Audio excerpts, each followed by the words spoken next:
San Francisco 49er quarterback Colin Kaepernick refused to stand for the national anthem to protest against America being so racist. I am not going to stand up to show pride in a flag for a country that oppresses black people and people of colour, said Kaepernick. Right, so America oppresses black people so much that 68% of NFL football players are black and have enjoyed the massive wealth, spotlight and opportunity that America gave them. But Kaepernick has a right to ignore the national anthem. That's his First Amendment. That's what our soldiers fought and died for. Of course Kaepernick has a right to do what he wants. That's not the argument. That's not the issue. The issue is this. Why does the left only rush to defend someone's right to free speech when they're using it to trash America? While if you so much as criticise a Ghostbusters movie, your free speech suddenly becomes hateful and divisive. Kaepernick is being hailed as a free speech martyr by the left for parroting Black Lives Matter rhetoric. But if you use your free speech to criticise Black Lives Matter, like these firefighters did,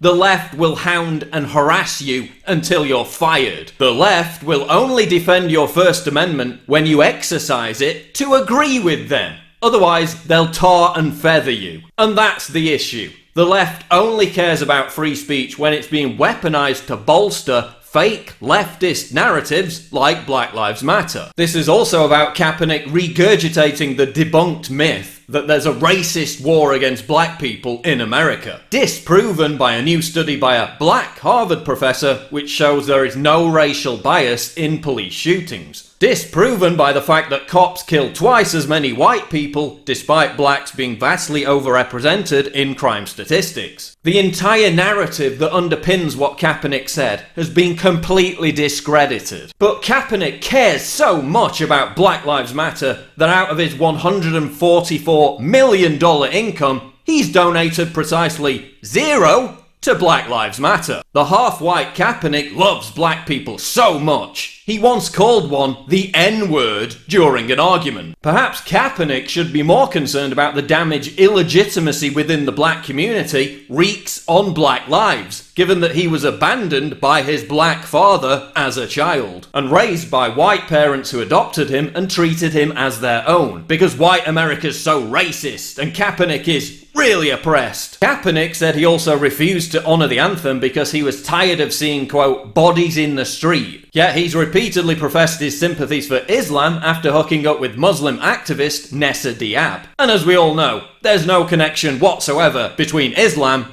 and bodies in the street. What leftists are also keen to avoid is the one thing Kaepernick said that actually rang true, his criticism of Hillary Clinton. I mean, we have a presidential candidate who's deleted emails and done things illegally and is a presidential candidate.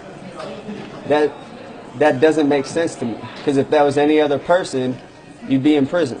In reality, Kaepernick is just trying to clamber aboard the lifeboat of social justice warrior grievance culture to make excuses for his failing career. The whole First Amendment debate is a distraction. That's not the issue. Of course he has a right to free speech, and I have the right to call him a hypocrite who's being used as a mouthpiece to spout bullshit leftist race-baiting narratives under the contrived guise of being a martyr for free speech. He's not a martyr for free speech. He's a puppet on a string and a complete idiot. So fuck Colin Kaepernick.